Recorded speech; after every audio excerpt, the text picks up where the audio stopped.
Welcome to Nice and Blunt.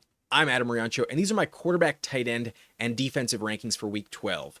I've been mixing things up on the channel a bit recently. We're going to continue. By the time November's over, I'll hammer out how I'm displaying all my videos. They'll all be a bit uniform, but I am mixing things up, and this week is no different. So these are my quarterback rankings for Week 12. I'm going to show you the tiers, and we're going to expand the tier by one player as we move down the list. So no time to waste. Let's start with QB1. It's Josh Allen. And honestly, I got so humbled last week by lowering him in the rankings. Despite the concerns I had about the Texans matchup, I assumed his rushing stats would still keep you viable. And sadly, he had no touchdowns last night. I lowered him in week 11. That looked like a terrible call. And then I was so humbled I didn't have the guts to do it. And then in week 12, last night, is when he shits the bed. So it is what it is. I'll take it, but I'm not going to lie to you. I've been pretty inaccurate on Allen in weeks 11 and 12. On to tier 2, where I think Stafford and Drake Maye are locks in your lineup.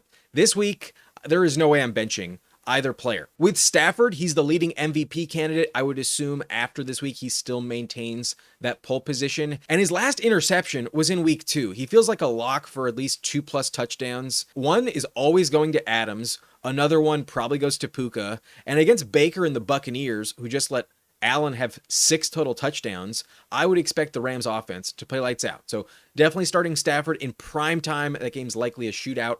I will trust that Stafford is still one of the best quarterbacks in fantasy. Versus Tampa, he's my QB2 on the week. But Drake Maye is my QB3 against the Bengals. That defense can't stop anyone. And although they really can't stop running backs, they also have such a hard time with tight ends. I would expect a touchdown for Hunter Henry. Diggs is playing well. They also get Kayshon Boutte back. And I do think Joe Burrow might play. Even if it's Flacco, that game is likely a big shootout. Bengals hosting the Patriots. So I like Drake Maye. And although last week wasn't as good as I expected, he's been a top 5 quarterback all year. I think the week before his bye, off a little miniature bye week, they played last Thursday, the offense should look great. The only risk with Drake Maye is if Travion vultures him 2 or 3 times. That's the only scenario, but I wouldn't bet on it. I expect this game to be a big shootout. At least the Bengals defense gives up 30+ points to the Patriots on offense. So Maye will play well. I want the Bengals matchup. And Drake Maye is usually in your lineup. So that is tier 2. And this is tier 3. Baker Mayfield, Lamar Jackson, and Joe Burrow, quarterbacks 4, 5, and 6. When it comes to Baker Mayfield, I expect a shootout on Sunday night.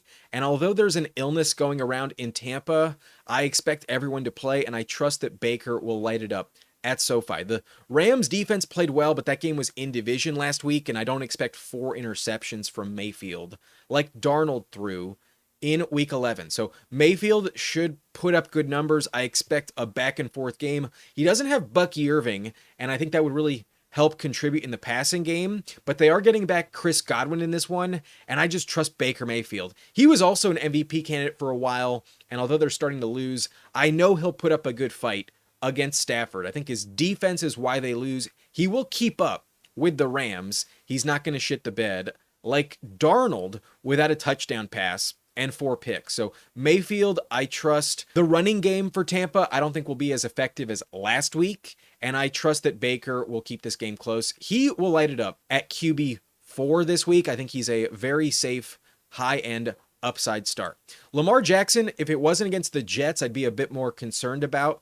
But last week against Cleveland, I ranked him around QB 10 or 11, and that was a good call. He had a bad game, maybe still too high. After the Browns game, you might be a little worried about Lamar Jackson. I'm a little concerned, not going to lie, the rushing stats aren't quite there at the moment, but I know for a fact that the Jets defense sucks, and at home with no weather to concern you, I trust that Lamar will bounce back. The Jets defense is just so bad. I trust that their offense will light it up. But there is a world where this team is comfortable just winning on defense and the final score being like 20-14, 20-9 perhaps. The Jets are not going to give them a problem whatsoever. So he's not going to be forced to scramble, but I trust that they will play well. I trust that the Ravens win big time. So give me Lamar Jackson as still a top 5 quarterback, but mainly name value is why he still ranks this high. And that also applies with Joe Burrow. We haven't seen him for a while coming off an injury.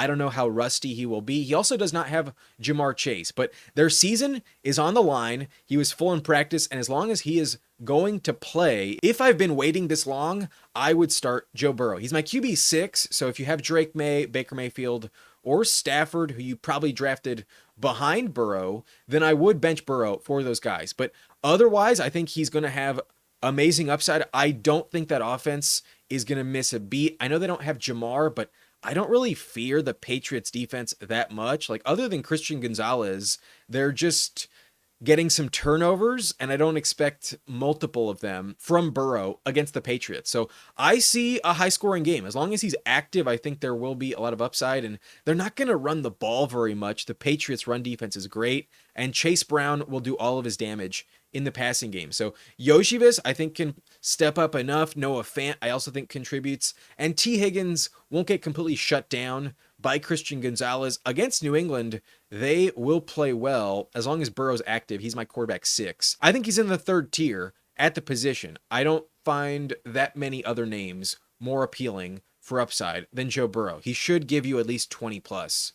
That's my expectation this week. So that is tier 3. Baker, Lamar, and Burrow, very high-end options this week. But let's move on to tier 4, where I have Brock Purdy, Jared Goff, Jacoby Brissett, and Dak Prescott to round out my top 10. When it comes to Brock Purdy, this team is playing in primetime Monday night, and they're pretty unstoppable. George Kittle's healthy, so is McCaffrey. And if Pearsall can contribute, last week he didn't, then you get the cherry on top. Juwan Jennings is perfectly fine in this offense too. So I trust the Kyle Shanahan quarterback. The floor is always pretty high.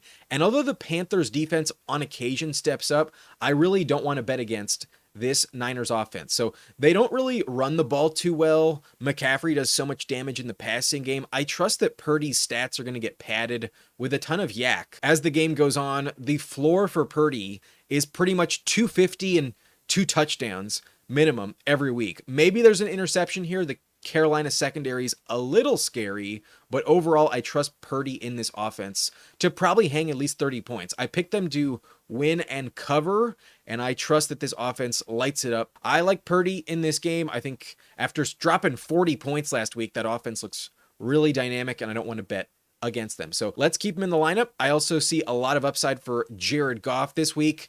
Off a loss at home against the Giants, there's no reason to fear Jared Goff, but he did just lose Sam Laporta. He didn't play with him last week, and the offense kind of missed a beat. And then the Giants defense is also one of the worst. It's bottom 3 at defending the run. So I'm expecting a massive game from Jahmyr Gibbs and David Montgomery this week. I think there's at least 2 touchdowns, if not 3, between those 2 players. And I'm not totally convinced that in the fourth quarter, they will be dying to throw it like crazy. So the loss of Laporta, I think, is a big deal. However, in this game, the Lions could literally drop 50 points on offense. Goff will definitely benefit from that. He could easily go over 303 touchdowns. So with that ceiling factored in, I have to rank him top 10. I think he's a great start this week. Elite upside at QB 8.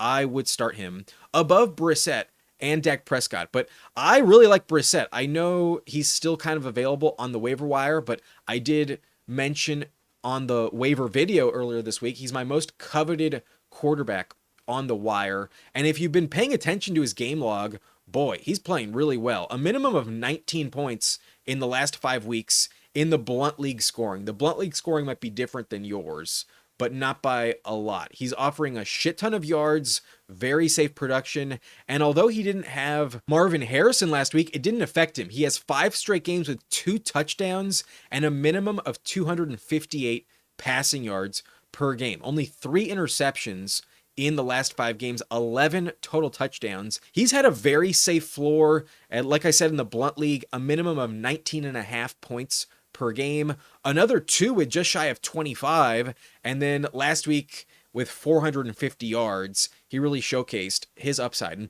that was also without Marvin Harrison Jr. So I don't see a reason to be worried about him busting. I know the Jaguars did just shut down Justin Herbert, but off a big loss, I don't trust the Jags to stay consistent. I think they're going to fall back down to earth pretty bad. And the 2 weeks before that, they couldn't stop Geno. He had 4 touchdowns. They also couldn't stop Davis Mills, who had 29 fantasy points against them. So the Jaguars had some playoff tiebreakers at stake last week against the Chargers, and the Chargers just shit the bed. I do not view Brissett and the Cardinals in the same category this week. They're also playing at home. The Jags have to travel.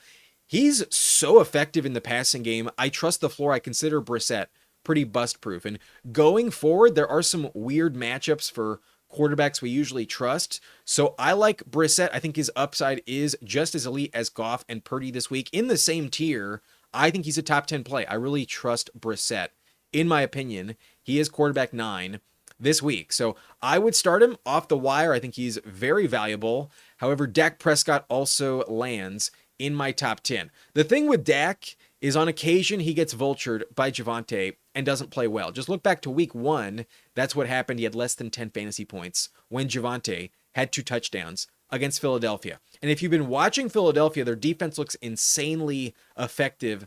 Since the trade deadline and their bye week, they have held both of their opponents to well under 20 points. So I could see the Cowboys offense really limited here. I do fear that Eagles defense. However, the Cowboys always play Philly tough, especially at home. This game is much more likely going to turn into a shootout.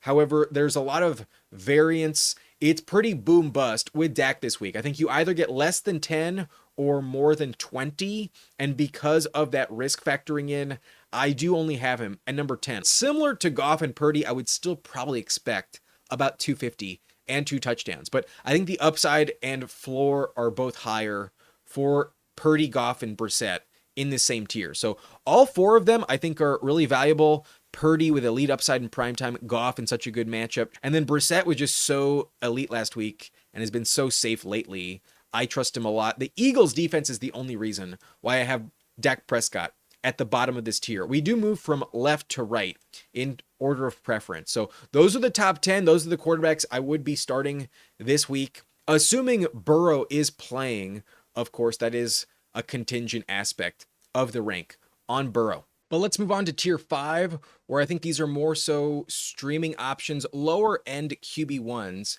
in a 12-team format. You might not make the cut if you're just following my rankings, but I do trust them from a floor standpoint. There's some names that are normally not ranked this low, especially Jalen Hurts. But if you looked at Jalen Hurts the last couple games, he's not looking the same. Call me crazy, but I think that Cowboys defense is playing some inspired football with a lot of players getting healthy, some trade acquisitions, and also the Marshawn Kneeland tragedy. They are playing for something in Dallas. This game means a lot. Their season is kind of over, but I don't think they feel that way in Dallas, and there is technically a chance that they can still win the division if they catch Philly. The Eagles would have to collapse, so I'm not expecting that, but there is a chance that this game looks really gross for Philly's offense, like it has the last 2 games. If you're paying attention to Hurts, if you have him, last 2 weeks have been really bad, less than 16 fantasy points in both of them, and I don't think he's running the ball enough lately. Since week 4, last week was the high in rushing yards at 31. He's just not giving you the same amount of rushing touchdowns, only 2 rushing touchdowns in the last 7 games. And last 2 weeks, he only has 1 passing touchdown. The stats are pretty brutal. He has 3 straight games less than 200 yards through the air. So the Cowboys defense on paper is a big upgrade this year, but I think they're going to step up a little bit. I think this game is actually a sneaky low scoring game in Dallas against Jalen Hurts. But there's always shootout potential, and you did draft Hurts top 4, so it feels crazy to rank him this low. I understand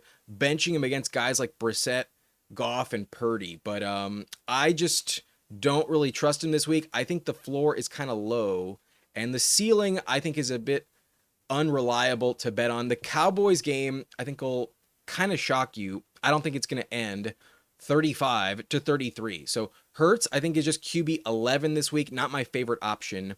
A little bit lower than I normally have him. But Darnold, I think, will have a solid bounce back after the 4 interception game against the Rams. The Titans matchup is not scary at all. If anything, they've given up on defense last 4 games. They are looking like an elite upgrade across the board for every position. So my only concern here is that the Titans are so bad against the run. Charbonnet and Walker vulture him too many times, but I trust Darnold to light it up in terms of yardage, and I do not expect more than 1 interception this week.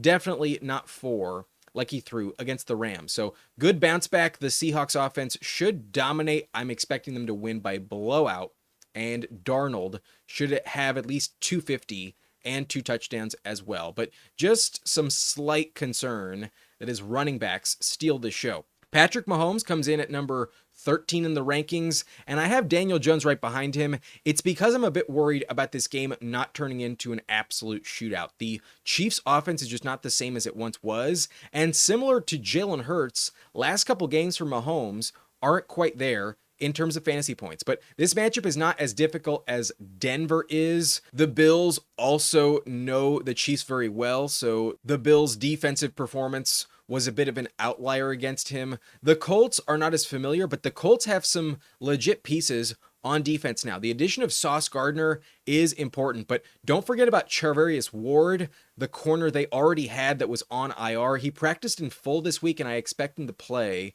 coming off the bye. He should limit Xavier Worthy, and if he's ever lined up on Rashee Rice, he's also pretty good himself. So the Colts have a good defense now. The Colts, I don't think will roll over. I don't think they're giving up 30 points from the Chiefs. So Mahomes is not going to have an elite game. He'll need to run the ball a lot to have that elite ceiling. And this week, I would not bet on it. Against Indy, I think the final score is like 24-23, and I do not think Mahomes has the best game of the season. So I think now that his schedule is much more difficult, rest of season, I don't expect him to put up top 3 fantasy numbers. And last week was pretty underwhelming. I could see it happen again. Give me Mahomes as just quarterback 13. He's fine, but more so a high-end floor play this week. In this tier, I'm projecting everyone for somewhere around like 18 to 20 points. Not expecting anyone in this tier to go over 20. But Mahomes is still probably in your lineup at quarterback 13. You might not be bold enough to pick up Brissett and start him above Mahomes. But personally, that's where I would go. I like Brissett a lot this week. I trust him to also give you at least like 19 points, just like my projection for Mahomes. But I have Daniel Jones right behind him. Daniel Jones, I think, will also stay close to Mahomes this week, but they will lean on Taylor a little bit extra, and those rushing touchdowns might vulture you, because I don't think the Colts offense is going to drop 40 points this week. They're not going to be elite. However, they're not going to be stopped either. It's a tough matchup for Pittman, but Jones still has good pass catchers. I expect Downs to play well. Pierce should contribute. And then Tyler Warren, I think, will play really well against Travis Kelce. The Chiefs' tight end defense is not that good right now. So I like Daniel Jones from a floor standpoint, but not an upside standpoint. His calf injury forced him to be limited on Thursday in practice, and that is not a good sign. He may not run the ball as much if that's still lingering. So he will play, but at QB 14 in my rankings, you might have the room to bench him in a 1-quarterback format. But Caleb Williams, a bit hard to bet on this year, kind of up and down sometimes, and this game might be a pretty low-scoring game against the Steelers. Both defenses could step up. At least the Steelers have that potential, but Pittsburgh has not played the same on the road this year, so I don't think it'll be crazy bad. I also think Caleb is pretty motivated to step up in this matchup. His role model is Aaron Rodgers. I think he would love to at least just play well on top of win, but really impress Rodgers in a head-to-head matchup. So I think he'll step up, but his rushing stats are kind of the critical aspect of his ceiling. I don't really know what you're getting from DJ Moore or Romadunze these days. The offense is definitely run first in Chicago, and if Caleb hands it off and doesn't have a touchdown in this matchup, it wouldn't shock me. There is some risk with Caleb, but then the upside is also well over 25 points. There's a lot of variance. At QB 15, he's my last low-end streaming option. I'd be fine starting in a 1-quarterback league, but I'd also much rather go Brissett than Caleb Williams. So that's it for tier 5. Now let's move on to tier 6. These are my top 21 quarterbacks this week, so unless you are in a super flex format, I'm not trusting them in week 12, but I do see some high upside with some players, a pretty safe floor as well, and a guy that just lit it up last week is Bryce Young that has an awesome matchup against the Niners. There was a time before I finalized these rankings when I thought Bryce Young would maybe be more valuable than even Mahomes and Darnold this week. Last week was just so insane.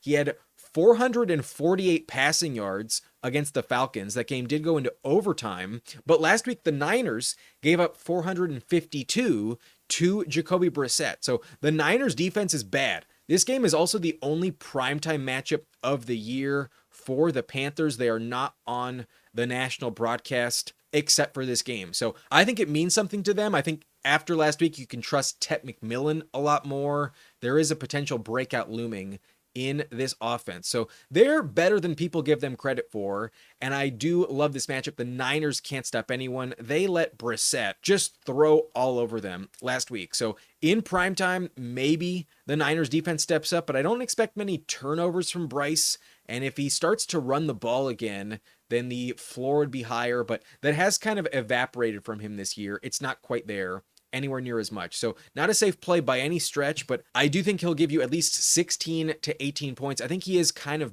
bust proof and my favorite streamer outside of the obvious names. Like the top 15 are most likely the names you're going to start. But if you didn't get Brissett, if you're looking to the waiver wire, then Bryce Young is my preferred option. And I think he will be better than Davis Mills, who did have 2 touchdowns last night. I told you Davis Mills would probably keep it up and offer a safe floor. He's been solid in his 3 starts, and he wasn't terrible last week. If you started him, you got about 16 points, and that is kind of the projection for all the quarterbacks I have in this tier this week. Around 16, 15, maybe 17, but odds are less than 16 points. But Mills was fine, nothing special, but solid, serviceable quarterback in Superflex. You could have done worse. And I think Tyler Shough will play similarly to Davis Mills this week. The matchup for Olave is looking good. The Falcons defense is kind of given up. In division, they might wake up, but they are not looking good at all. And I really don't expect them to stop Olave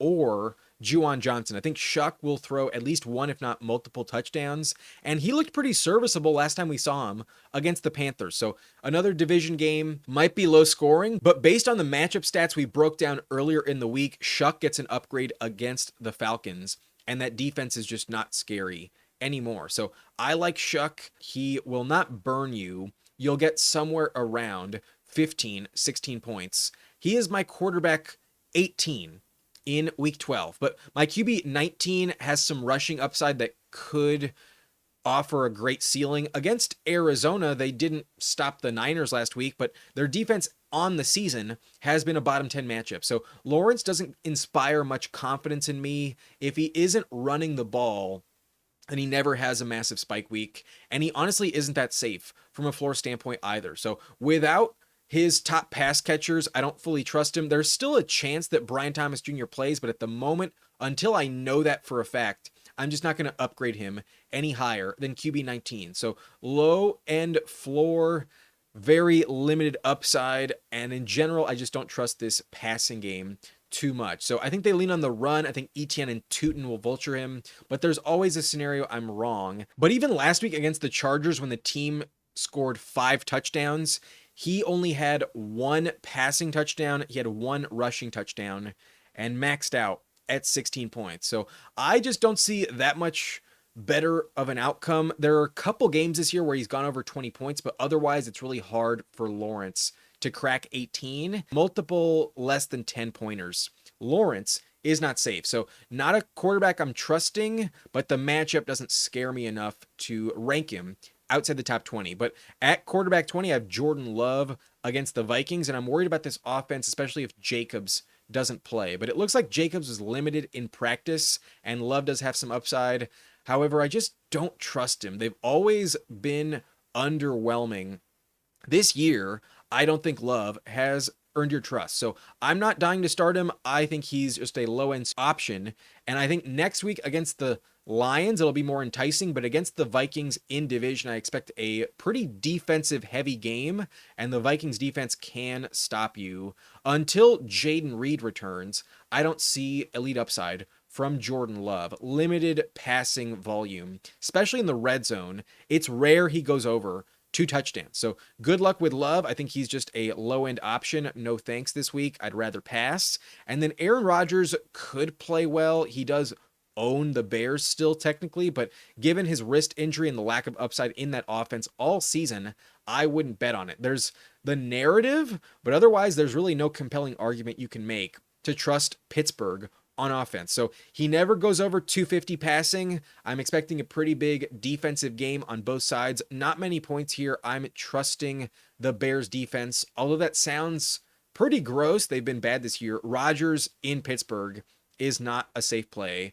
I would bench him at QB 21, last guy in this tier. But then in the final tier, tier 7, I'm benching all of these quarterbacks. I'm not going to trust him, but I will acknowledge there is some upside for some of them, and I could see a world where Jameis Winston has so much garbage time against Detroit that he does actually put up a good game. But I would expect at least 1 interception, if not multiple, and if it wasn't indoors against Detroit, I wouldn't even think about it with Winston, because there are really bad outcomes with Winston as well. He has the highest variance of any player. He could drop 30 this week, and I wouldn't be shocked. He could also drop 5 points this week, and I also would not be shocked. He's not going to get benched for Russell Wilson. He will finish the game, and in the fourth quarter, the Lions defense will stop caring, and he probably lights it up with like 100+ yards in just the fourth quarter alone. So I do consider Winston a little interesting, but based on just being a spot starter for 1 week, I'm not going to pick him up. I would rather go Shough, in all honesty. I don't think Winston is worth it, but Shedeur Sanders has a pretty good matchup against Las Vegas. They don't scare you too much either, but his passing game is really hard to trust, and Njoku, his top weapon, may not play. So odds are they just lean on Quinshon Judkins as much as possible. The Raiders game, probably not going to be a 35-34 type of shootout, probably more low scoring. And Sanders probably has multiple turnovers that burn you. So no thanks with him. I don't trust him, but the matchup does give him an upgrade on paper. And then JJ McCarthy against Green Bay has not earned my trust. Been playing pretty poorly this season. Has one of the worst QBRs and passer ratings, like terrible completion percentage. Jefferson is fed up for a reason. So last week he didn't run the ball. The Packers matchup is gross. I don't trust McCarthy, definitely benching him this week against Green Bay. But Geno Smith against Cleveland, a terrible matchup here. On occasion, Brock Bowers can pad the numbers where he is okay, but I don't trust him. I'm going to bench Geno Smith if I can. I'm also going to bench Cam Ward. The Seahawks matchup is really good on defense, and they hit their stride. They will really shut down Tennessee coming off the Rams loss. They'll be dynamic as fuck. So no thank you with Cam Ward. No trust at all. Losing Calvin Ridley is like the nail in the coffin. The passing game in Tennessee is never going to wake up. So no thanks there. No thank you with Tyrod Taylor as well. The Ravens might ease up in the second half on defense, but Tyrod doesn't have any weapons to throw to, and I don't trust him at all. Not going to have like multiple turnovers. He does keep it clean and occasionally runs and scrambles, but the upside is going to be capped at like 10 points. And Kirk Cousins might benefit if Bijan Robinson offers a shit ton of yak, but I don't trust Darnell Mooney. I don't trust any other pass catcher, especially not Kyle Pitts. And with no Drake London, there's just no upside for Kirk Cousins. The Saints off a bye will play well in division. One of their few wins on the year probably comes in this game. So no thanks with the bottom tier. The bottom row is bottom of the barrel. You're asking to lose. A lack of touchdowns, a maximum of 1 for the quarterbacks in the bottom row. So that's it for QB rankings. Let me know if you still have any questions and if you like this format or want me to go back to the old one. I think it's okay, but we're going to stick with it for this video. But let's move on. These are my tight end rankings for week 12. And number 1 is a no-brainer. McBride is insanely productive, especially without Marvin Harrison Jr. He is locked into 12+ targets, and he has 5 straight games. Every single matchup with Brissett, he scored a touchdown. So it was just Kyler holding him back. McBride is the man at tight end. I wouldn't rather have any other player than McBride. But I'm not going to pretend like Kittle and Bowers are not valuable either. I do trust Kittle and Bowers still as top 3 options. Kittle is insane. Touchdowns galore. Last week he had 2. And with Purdy back on the field, that connection's only going to get better over time. I still don't trust the other pass catchers.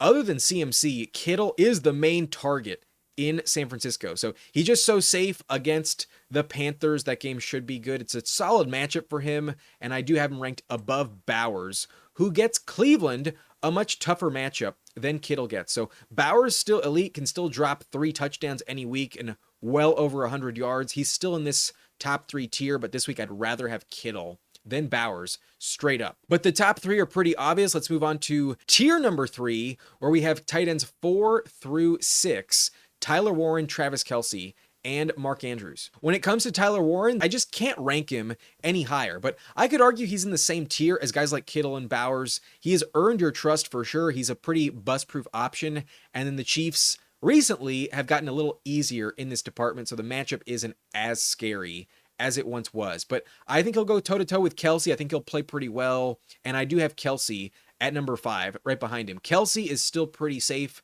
and the Colts secondary is a bit scary at stopping receivers. They have good corners now, so Kelce probably going to have to contribute heavily at tight end. So he's still getting open. He's still getting good yardage. He is not washed despite his age. He's still a very safe tight end in your lineup. But last week I was wrong to fade Mark Andrews. He had a rushing touchdown I just didn't see coming.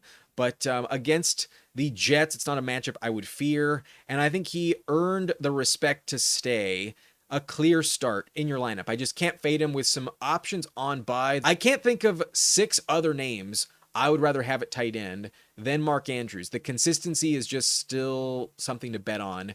In the Ravens offense, I expect them to crush the Jets this week. So I expect a touchdown for Mark Andrews in this matchup. He is not going away in the red zone. Let's move on to the 4th tier, where now it is not as safe. There is some really high upside with these guys though, and I really like Theo Johnson, Hunter Henry, Juwan Johnson, and Dallas Goedert this week. I think they're all top 10 tight ends in week 12. Let's start with Theo Johnson, who does not get Jackson Dart back this week, but against Detroit is going to have massive upside in a likely garbage time feast in the passing game. Jameis Winston not going to win the game, but he will chuck it down the field, and there aren't that many targets in this offense. Last week, he did have a red zone target that just didn't connect. Otherwise, he had like 3 for 36 or something like that. Theo Johnson has some of the highest upside, but a pretty low floor if those touchdowns don't hit. But pretty big variance. He has some of the highest touchdown numbers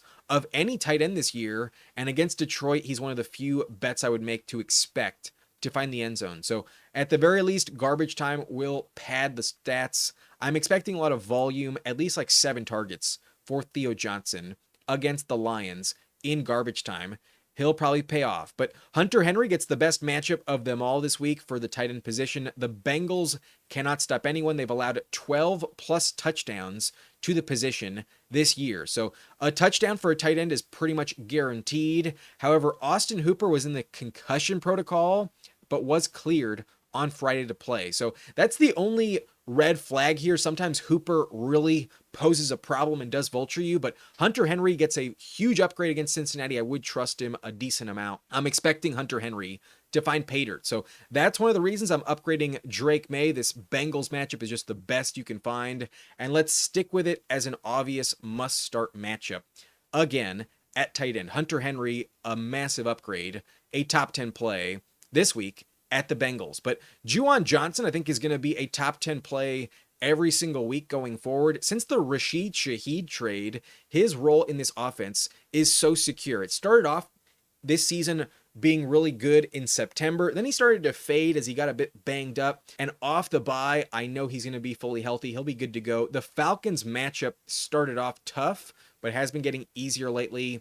And I trust that you're getting at least like 7 plus targets for Juwan Johnson. So a touchdown I don't think is a safe enough bet where I can't rank him above Theo or Hunter Henry. I would expect a touchdown more likely for Theo Johnson and Hunter Henry. But Juwan, I think, will have a safer floor in full PPR. I think he'll have more catches and more yards, but that touchdown is pretty elusive. And without it, you're probably going to be limited to about 10 or so points in half PPR. But if you do get that touchdown, you'll be ecstatic. I wouldn't bet on it, though.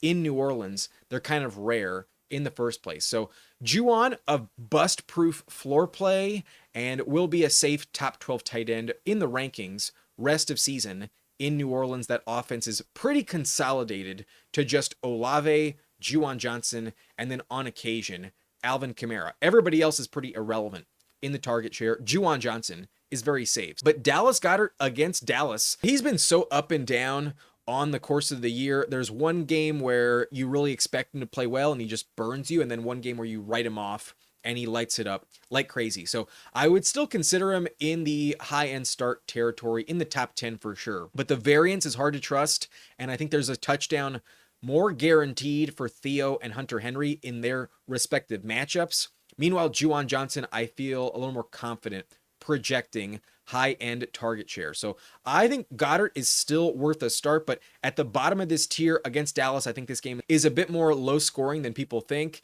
and that's why I would rather project a touchdown for Devontae Smith and A.J. Brown. Goddard, I think, will be the odd man out in terms of touchdowns for Philly this week. I don't expect a touchdown, but definitely has the potential to be a top 4 tight end on the week. Does have week winning upside.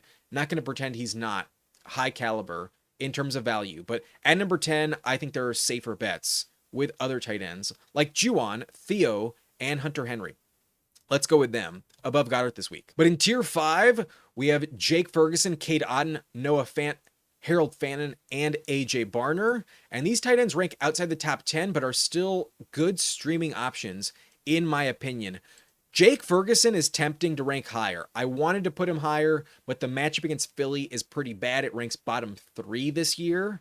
And similar to last week against the Raiders, he had a bad matchup as well, only had 16 yards on the game. So without a touchdown, Ferguson would have burned you. And I don't know if Dak is going to be insanely lights out. I'm not expecting 4 touchdown passes from Dak Prescott this week. So Ferguson, I could see limited in this matchup. He has played well against the Eagles, though, in his career. Some of his best games have come against the Eagles, but they have gotten better at linebacker. They're covering tight ends so much more effectively this year. I'm going to downgrade him more than upgrade him against Philadelphia. So could play well, not going to pretend like he can't, but I do respect the matchup stats. I would downgrade him against the Eagles, who do limit tight ends, especially in the red zone. Last time he played them, back in week 1, there were back-to-back plays where they tried to get Ferguson a touchdown. He did not come down with either of them. There were very good defensive breakups on those passes in the end zone. So good luck with Ferguson. I think without a touchdown, it'll be similar to last week, where you get less than 25 yards from Jake Ferguson. So good luck. I think you might need that touchdown. Without it, might get burned. But in terms of options remaining, no one I think is more valuable than Jake Ferguson. So I would still start him more than anyone else. But if you have Theo, Hunter Henry, or Juwan Johnson, I would rather go in that direction than Jake Ferguson. But Cade Otton should have a solid game. I know that the Buccaneers are getting Chris Godwin back, but I don't think that really impacts Cade Otton too much. His target share should still be pretty good.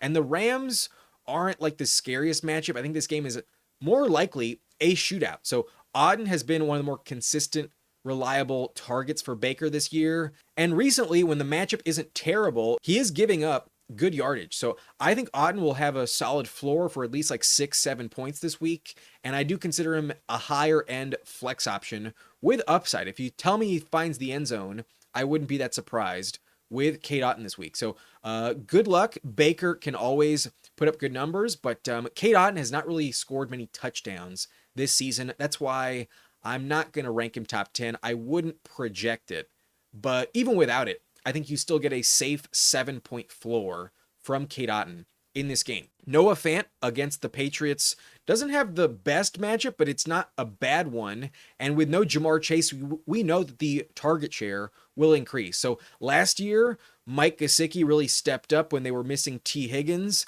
and I would expect the tight end this season to have a similar role like he did last season. Gesicki's on IR, so Fant is the man. And although his chemistry with Burrow isn't amazing, Burrow doesn't need that good chemistry to play well with his pass catchers. He's always a great quarterback. So as long as Burrow is the guy, I do think Fant is much more appealing this week, some high upside. A touchdown is not the worst bet to make, and the Pats are better at stopping receiver than tight end. So good luck here, but if Burrow is ruled inactive, I would drop him down the ranks probably by a tier, and I wouldn't feel as confident in betting on Noah Fant, but there is a world where he puts up well over 10 points. I think similar to Otton, you'll get close to like 6 or 7 points, and then a touchdown could put you over the top. Definitely could see that happen from Noah Fant. So good luck there. But Harold Fannin may be moving down the list as well, given the Njoku injury status. He didn't practice Wednesday or Thursday, but then was limited on Friday. So Njoku is a game time decision. If he doesn't play, then Fannin gets a big upgrade. But we also don't know exactly what to expect with Shedeur Sanders under center. But Fannin has been a very consistent part of this passing game, arguably the number one target other than Njoku, and I don't really trust the receivers either, but the matchup against Las Vegas is not a great one. So I could see it blow up in your face, but with no Njoku, if he doesn't play, the volume for Fannin will pad the stats. I think the floor will be pretty high.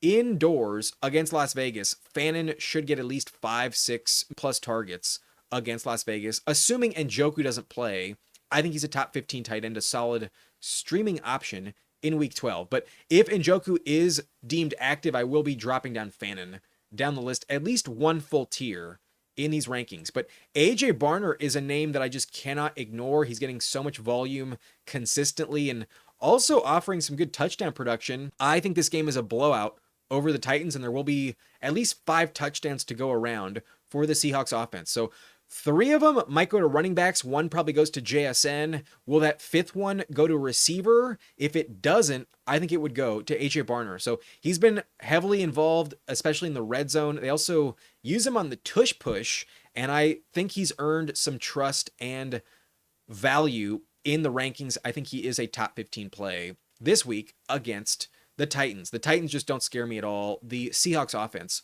will be lights out. So just bet on a high point total. I trust the Seahawks to put up points, and that will bode well for AJ Barner. The floor, I think, is pretty safe with AJ Barner. But these last 2 tiers are definitely pretty low in the rankings, and odds are once we exit the top 15 at tight end, I'm probably not going to start them, but they are interesting. I could argue I'm ignoring them a bit too much. But in tier 6, I do have Chigo Okonkwo, Dalton Schultz, Colston Loveland, Terrance Ferguson, and Dawson Knox, along with Brenton Strange at tight end 21. But Okonkwo is my preference in this tier. The matchup against Seattle is one of the best on the season, a top 6 matchup overall. And with no Calvin Ridley, assuming there's garbage time, Okonkwo is one of the safest targets in this offense you can trust. The bar's pretty low at tight end, so even if he only gives you like 5 targets this week, I could see it turn into upwards of 40 yards, and a 6-point floor is fine at the position. So fine floor play. I'm not expecting a touchdown, but you're not going to get burned with Okonkwo. With no Ridley, the volume is pretty safe. But Dalton Schultz did not play very well. I did downgrade him because of the matchup, and I was maybe not downgrading him enough in hindsight. But I didn't tell you to start him last night. I did not rank him top 15.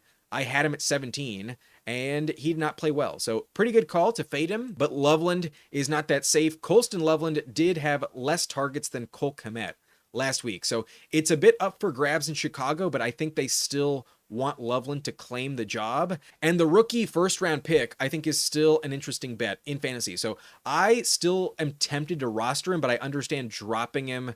I don't trust that all of the volume at this position will go to him. But DJ Moore is fading. Loveland, I do think, is the 3rd target in this offense and will improve week over week, most likely. He's still contributing, just not enough to guarantee you should start him. But at tight end 19, I'm going out on a limb, and I am ranking Terrance Ferguson of the Rams in the top 20. Not ready to start him, but I actually did pick him up in the subscriber league because I need to replace George Kittle in week 14, who will be on bye. So going to give it a week or 2 for Terrance Ferguson to emerge, but this rookie I think is the name to look out for in LA. They've been using the tight end position a lot lately, and Tyler Higbee just went on IR, so that opens up about 4 targets per game at that position that will go elsewhere. So it might go to Davis Allen, it might go to Colby Parkinson. They're all involved, and they are too annoying to where you can't really trust one over the other ones. But if I'm going to look at any guy on my radar with the opportunity to emerge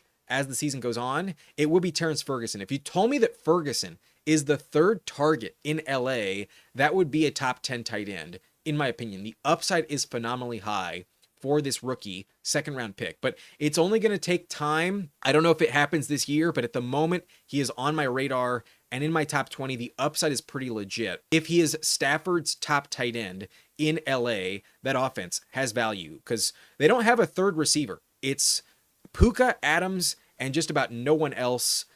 Terrance Ferguson, I think, is who they would like it to be. It's just a matter of time before they trust him. It might not be the case that they're ready to go for it this week, but I think he will emerge by the time we hit December. The next few games, Ferguson will be rising in the rankings, but might be a little too soon on endorsing him. At tight end 19, I am telling you to bench him, but I did consider Dawson Knox an interesting flyer last night. Didn't score a touchdown, but with no Kincaid, it looks like it's not even guaranteed to go to Knox. There's also Jackson Hawes in Buffalo, but no other pass catcher. It was worth a shot, just didn't work out.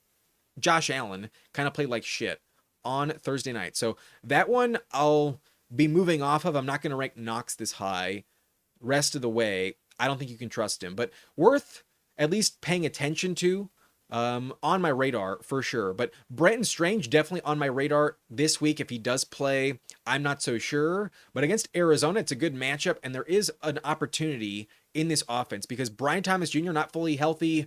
Travis Hunter went down. Myers still doesn't have great chemistry with Lawrence, and then Parker Washington I think is overrated. They wanted Brenton Strange to be involved entering the year, but his injury set him back. He was on IR for 5 weeks, and then last week almost returned, but then suffered a setback on Friday and stayed on IR. So right now he can still practice, but until Saturday, we don't know for sure if he'll even be active and might not play at all in this matchup. So I'm going to wait and see. I could see him have legit value down the stretch this year, but until we know what we're getting, I would assume he's still not fully healthy and might not even play in this matchup. So he's limited in practice. He could return, but until I see some real stats for Brenton Strange, I can't rank him top 15. At tight end 21, it's just wait and see mode on the Jags tight end. But this tier is really the only one I would consider as my backup if I was desperate. I don't think I'll start anyone, but maybe you're in a pinch. Maybe your hand is forced. They're at least on my radar in week 12. But tier 7 at tight end I think is too gross to trust, but there are some arguments to be made why you might consider them. Like at least with Kyle Pitts, with Drake London not playing, you would expect the volume to go up, but I do not trust the Falcons offense. I don't trust Kirk Cousins, and Pitts is just so untrustworthy. I don't think the upgrade is worth it with Kyle Pitts. So at tight end 22, I will pass. No, thank you. And then TJ Hawkinson is just a low-end floor play this season. The touchdowns are just not hitting, especially not with JJ McCarthy. So not going to trust him against the Packers. The matchup is getting really tough lately. It's actually the toughest in the last month. So no thanks with TJ Hawkinson. Only Addison, other than Jefferson, has any appeal in my lineup in terms of JJ McCarthy pass catchers in Minnesota. I will not start TJ Hawkinson. Luke Musgrave has opportunity, but isn't doing anything with it. Last week got vultured by Josh Wiley, so just isn't quite as talented as Tucker Kraft and not offering the same upside. The offense, I think, would like to get him involved, but he's just not quite ready to contribute at a high rate. So I'll fade him until he has a breakout game. I have to leave him on the wire. And then Jatavion Sanders gets a really good matchup against the Niners, but I don't really trust that offense to get him the ball. He played well last year before an injury, but this year he got banged up and has never really lived up to the draft hype when he was a rookie, and I just don't quite see it. The matchup is the only thing tempting why you would consider Sanders this week, but I don't think it's tempting enough. I would just bench him. Mason Taylor probably gets some looks with Tyrod Taylor. He does have some upside, but unless you're getting some production in garbage time, I wouldn't trust him. The Ravens defense is really stepping up lately, and with Garrett Wilson out, it's pretty obvious you can limit Mason Taylor as one of their top targets. They will force the Jets to beat them with everyone other than Taylor and Breece Hall. So Mason Taylor, no thanks, outside my top 25, and I don't think it's worth it at all. But a player on my radar that's too gross to trust because it's a big rotation in Pittsburgh, but is getting more targets lately, is Darnell Washington of the Steelers. is starting to play well. He's a massive human being. He's hard to tackle. If they actually send him targets, I could see some value here. But there's 3 guys in Pittsburgh, and Jonnu and Pat Freiermuth are like really close behind. Up until last week, I would have ranked them ahead of him, but last week was kind of impressive. Last 3 games, Washington does have like 2 of them with over 30 plus yards. So just hoping for like a touchdown. No upside other than that, but there is an argument that Washington is kind of tempting as a desperation flyer. But lastly, I have Austin Hooper, who did clear concussion protocol. However, against the Bengals, that's the only bright side. You're only hoping for vulture potential because the Bengals give up so many touchdowns to the tight end position. But I would trust Hunter Henry. I'm not going to start Austin Hooper. Henry I have in the top 10, but Hooper I have at 28, and I am not going to get cute. I will leave Hooper alone, but there is a chance he scores a touchdown against Cincinnati. That is it for the tight end rankings. I think we can move on to defense. These are going to be my rankings at the position, and we're still going with this tier-based pyramid. Let me know if you like it or if I should go back. But at number 1 this week, I'm going to trust the Ravens. They've been playing lights out on defense in the last month, and against the Jets with no Garrett Wilson and Tyrod Taylor, I really don't see any value with the Jets offense. Maybe there's not elite turnover potential, but the floor for the Ravens is bust proof, and I would expect them to lock in 10 plus points because they don't allow more than 10 points on offense from the Jets. So the Ravens, I think, have the highest floor this week. Absolutely love them. But then at 2 and 3, I have the Seahawks versus Tennessee and Cleveland at the Raiders. When it comes to Seattle, the Titans offense is just absolute dog shit, and their defense is one of the best in the league. They're going to have a field day. They will absolutely blow out their opponent. So the Titans not going to score a single touchdown, maybe 3 or 4 field goals, but Seattle will also capitalize on some turnovers. But Cleveland definitely going to play well. Myles Garrett and company going to go lights out on that terrible Raiders offensive line. And Geno is a pretty safe bet to throw at least 1 interception and have multiple turnovers most weeks. So like he said, if you have any problems, just blame Geno Smith. That's a reason to bet on the defense that's facing him. Let's go Cleveland in the top 3. So these 3 I think are the most valuable. The Ravens, Seahawks, and Browns are the best floor plays at the position. But in tier 3, defenses 4, 5, and 6, I have the New Orleans Saints against the Falcons, and then the Green Bay Packers and Vikings in the same matchup. When it comes to New Orleans, they don't have Drake London. They also don't have Michael Penix, and Kirk Cousins looks totally washed. Last time we saw him against Miami, he was dog shit. So the only thing to fear is the combo of Bijan Robinson and Tyler Algier, and personally, I just don't think it's enough against the Saints. There's a chance they drop 3 touchdowns, but I really think that's the maximum, and I do not expect the Falcons to go over 20 points without 3 touchdowns from Bijan. So I trust New Orleans coming off the bye in division. They really played well before the bye against Carolina, and this game is at home against an atrocious offense this year. Other than Bijan, I just can't think of a reason to worry about them. So I would start them. I think they're top 4 this week, and the floor is really high, but the ceiling is also pretty good. I think Kirk Cousins might be throwing some pick sixes. His velocity and arm strength has not quite looked the same since his Achilles injury. So the Saints, a very safe play. I want them in my lineup this week. But Green Bay against JJ McCarthy, a no-brainer, must start. But in division, I do think Kevin O'Connell will protect him and maybe run the ball a little extra. I could see Aaron Jones have a good revenge game. And at times, Jefferson and Addison also contribute pretty well. So a little bit of risk. Sometimes the Packers let you down, but in general, their floor is pretty high, and they're a safe, bust-proof option with legit upside, given their opponent is McCarthy, a pretty bad quarterback on the year in the NFL. So I like Green Bay. I also like their opponent, the Vikings, to keep this game close. If Josh Jacobs doesn't play, then I'll keep Minnesota here. But if Jacobs is ruled active, I will be dropping them down at least a tier. But I haven't seen enough from Jordan Love this year to worry about the Packers offense. And until Jaden Reed returns, I'm not going to upgrade their offensive projection too much. They're just not going to drop that many points. Without Tucker Kraft, they don't have enough weapons on offense. So similar to New Orleans, probably not giving up more than 3 touchdowns maximum.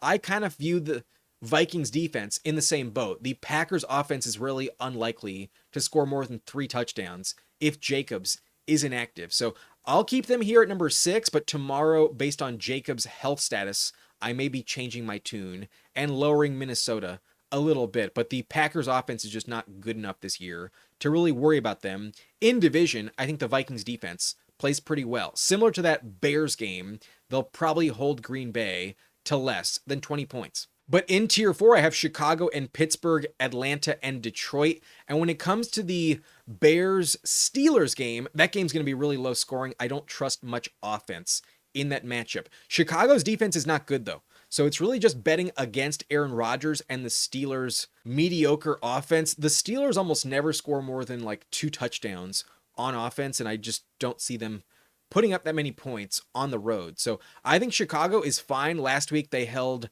the Vikings to 17 points. I think it'll be pretty similar. And from a floor standpoint, I do think Chicago is pretty safe. I think they're going to win the game. So that's why I have Pittsburgh ranked behind them. And Pittsburgh has played much better on defense at home as opposed to on the road. So I don't think the Bears offense will be great, but I do think they'll run the ball pretty effectively and then probably score like at least 20, 22 points on offense. So Pittsburgh should be fine, pretty bust-proof themselves, but Caleb doesn't turn it over. His sacks have gone way down this year, and Pittsburgh just isn't quite the same team on the road. So they're fine. They're top 10, but just a floor play. In general, I am a bit more risk averse. And although some matchups offer like some elite upgrades for interceptions and turnovers, in general, I'm just kind of trying to keep the floor high at defense and not get burned with a negative. I think the Steelers will at least give you 1 turnover and keep you in the positive, at least like 5-6 plus points from Pittsburgh, with upside that maybe you get a lot of turnovers from Caleb. The Steelers have forced turnovers at times. It's possible we get that this week. They are kind of desperate for wins in that division. So good luck in this game, but I think it's a pretty low scoring one. The floor, I think, will be high, but the Falcons defense is kind of quit. And although they get the Saints, I still kind of think this is a risky call to rank them top 10. Last week, I thought they'd play pretty well against Carolina. They gave up well over 500 yards, and they did give me a negative.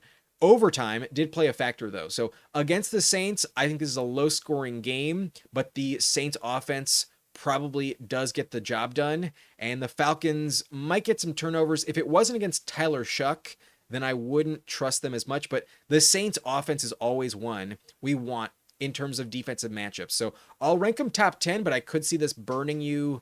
They haven't really stepped up enough to fully trust, but the matchup is good enough where I will rank them top 10. But Detroit is not going to play Jackson Dart this week. They're going to get Jameis Winston, and the odds of a pick 6 are going to go up substantially as the game goes on, as Winston gets more desperate, because the Lions are going to hang at least 40 points. If not 50, they will crush on offense. So Winston will get desperate. He'll start to chuck it like crazy, and you know he is not going to notice all the defenders. He will throw at least 1 pick 6 this week. So the Lions have a lot of variance this week. They could be lights out and give you like 2 touchdowns on defense, but then they could also give up a shit ton of garbage time, and Winston does put up like 400 yards on offense, and he does play well. It is possible that they give up so much in the second half that they negate all of the upside from those pick 6s. So good luck with Detroit in the top 10, because against Winston, the upside's so high, but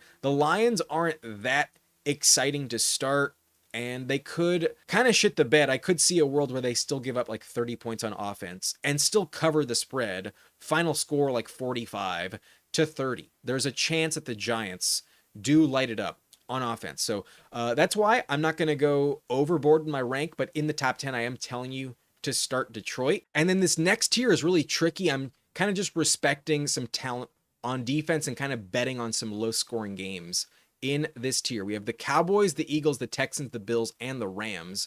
And you might be shocked that I have the Cowboys this high, because on the year they've been a terrible defense. But if you look at them last week, they looked much better with all the healthy assets they got back, along with Quinn Williams and some other trades. Their defense, I think, is much different than it was before the bye week. And in this divisional game, I think it'll be a close one. The Eagles' offense is just so lackluster as of late. I think this game might be a bit more low scoring than people expect. So I think the Cowboys actually win this game. So that's my tiebreaker. I have them 1 spot above Philadelphia, but it's really just betting against Jalen Hurts. Saquon has also been pretty bad lately. The Eagles won their last 2 games with less than 20 points on offense. So could see it happen again, but also could see a shootout. So there is some very high risk here, but I'm willing to gamble with Dallas against Philly. I think it's a close game, and I think they come out on top with more defense than offense. So start the Cowboys if you're desperate. At number 11, they're my favorite option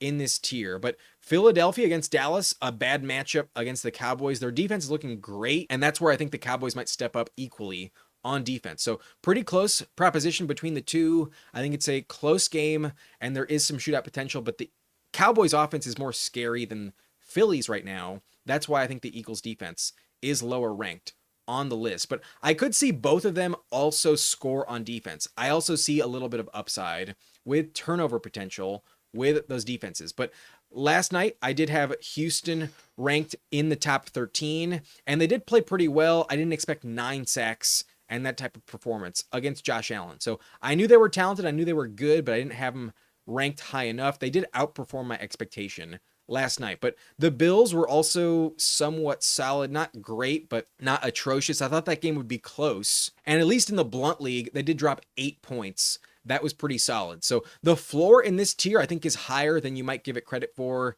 despite some weird matchups and maybe not that safe options like Dallas. I do think you're going to get around like 6, 7, maybe 8 points as a floor from these defenses. But I also consider the Rams in this tier as well. The Rams are just so talented on defense. I still think they'll be okay against Baker Mayfield. They were kind of risky last week against Darnold and had 4 interceptions. They should kind of offer some upside against Baker Mayfield. So good luck with the Rams. I think they're top 15, and kind of the last one I would consider. Talent is the main reason why, not the matchup. There is room that they could burn you. There is a lot of variance against Tampa. But this next year, I think I'm going to fade. I'm expecting more high-scoring outcomes, and I just don't feel confident enough. So at this point, we're definitely benching them, but that Colts and Chiefs game, I think, will be pretty close. I think the Colts win, and I don't think either team drops more than 30. So let's keep them in the top 20, but not telling you to start them. I think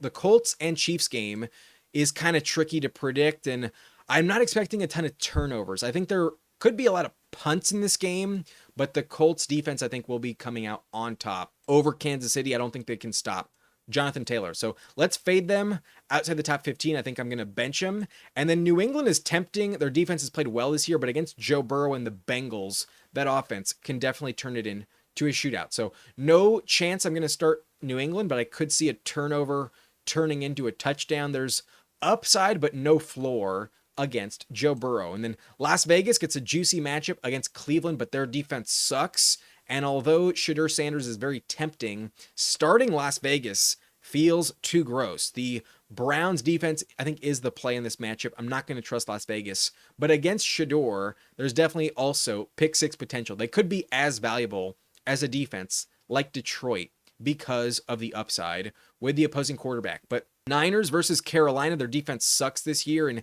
although Carolina's been bad at times, last week they looked awesome on offense. And I don't really know exactly what I'm going to get out of Ted McMillan and Rico Dowdle. So the Niners are just too depleted. There is value with them at times, but in this matchup, I think they give up too many yards to be valuable enough. So no thanks with San Francisco at tight end, at defense 20. I think it's too low in the rankings. And then Arizona against Jacksonville, I could actually see them shocking you. The Jags, I could easily see lay an egg. After the Chargers game, they're probably feeling themselves quite a bit, and I don't think they're good enough to sleep on the opponent. So Arizona's defense is banged up, but has been good at times. I could see them step up and limit their opponent like they limited Dallas a couple weeks ago. There's a chance, but odds are it's not going to happen. Odds are this game is a shootout. But then in the final tier, I think all of these defenses are too ugly to trust. Like I said, I think this game is more likely a shootout, and I do kind of fear Jacoby Brissett and that offense right now. The Jags are not going to stop Trey McBride. They might limit the run game, but if Brissett throws for 400 yards again, I wouldn't be shocked. They have really shit the bed at times. They gave up 29 points on offense to the Raiders 2 weeks ago, and then they also gave up 30 plus to the Texans before really demolishing the Chargers. So I don't trust them. I think they're going to sleep on Arizona, and this game is a sneaky shootout. I'll fade Jacksonville. I don't think they're worth it. But Carolina gets the Niners. That's an obvious pass. The Niners offense is too good, so fuck that shit. And then the Tampa Bay Buccaneers against the Rams are just not going to get it done. The Bucs defense is not stepping up at all this year, and if they can't stop the run, they can't really stop anything. Stafford going to light them up. That game probably gives up 30 plus points to their opponent. So no thank you with them. I think there's no floor, but maybe some turnover potential. Maybe just one fumble they might get. But the Jets against the Ravens. I know the Ravens offense isn't impressive right now, but it's still Lamar Jackson. And the Jets have very few playmakers you actually like. So let's not trust the New York Jets. But Cincinnati's defense is god-awful against Drake Maye and the Patriots. Let's not test fate. That's going to be definitely blowing up in your face if you trust them. And then Tennessee against Seattle probably gives up 40 points, but the Giants against Detroit might give up 50. You are asking to lose in the bottom row. So those are my defensive rankings in week 12. That's going to be it for this video. And a reminder, these are the rankings at the position. I'll leave them up for just a few more seconds. And now a reminder of my quarterback rankings, the top 28 overall. I think once you hit Patrick Mahomes and Daniel Jones, that's where I'm a little more reluctant to upgrade them. I think beyond Caleb Williams, that's kind of the cutoff point in a one quarterback league. I think you're testing fate a little too much, and it's a little too risky for my liking. But Bryce Young through Aaron Rodgers, I think does have value in a super flex league, should have at least 14, 15 plus points with upside. Even Bryce Young in a great matchup could drop 20. Wouldn't be entirely shocked if he had that third touchdown. I think Shough could have a second touchdown, but probably just one. And same with Trevor Lawrence, Jordan Love, and Aaron Rodgers. There's room for great games, but odds are mainly just starting the top 6, top 10 at the position. Brissett is my favorite streaming option this week. I'd rather go Jacoby Brissett than Prescott and Jalen Hurts. But lastly, the final reminder at tight end, my top 28 here. And odds are once you hit Jake Ferguson, you're probably not starting anyone beyond that, unless you're desperate. But I love Cade Otton from a floor standpoint. I think he's pretty safe. I think Fant gets a big upgrade with no Jamar Chase this week. If Njoku doesn't play, then Fannin is a solid streaming option, but a bit risky against the Raiders in a bad matchup. And then AJ Barner does contribute a lot in that Tennessee game, should have a path for a touchdown in a big blowout. But really the top 10 are the ones I'm trusting the most. I think Theo Johnson's much more interesting this week. Hunter Henry, also a great matchup against Cincinnati. Juwan, I think, will be consistently top 10 rest of season with his volume. And then Goddard and Jake Ferguson, a bit of a tricky matchup for them. I don't know if they'll be elite, but they definitely have enough value and upside to still be ranked in the top 11 at the position. But those top 6, I don't think are leaving your lineup. If you have McBride, Kittle, and Bowers, those 3 are so good. Never going to bench him. And then Warren has played so well, he's earned your trust. Kelsey as well. And then Andrews is just scoring so many touchdowns this year. As long as Lamar's the quarterback, I will trust Andrews rest of season. Not going to fade him like I did last week. So that's it for this video. If you wanted the full list of the rankings still just written, here they are on the screen for you. And you can pause it if you would like it to last a bit longer. But that's it for this video. I'm Adam Riancho, and if you enjoyed, hit that like button and subscribe to the channel for more content like this. I'll see you tomorrow with all of my running back and wide receiver rankings. My name's Adam Riancho, and thank you for watching. Nice and blunt.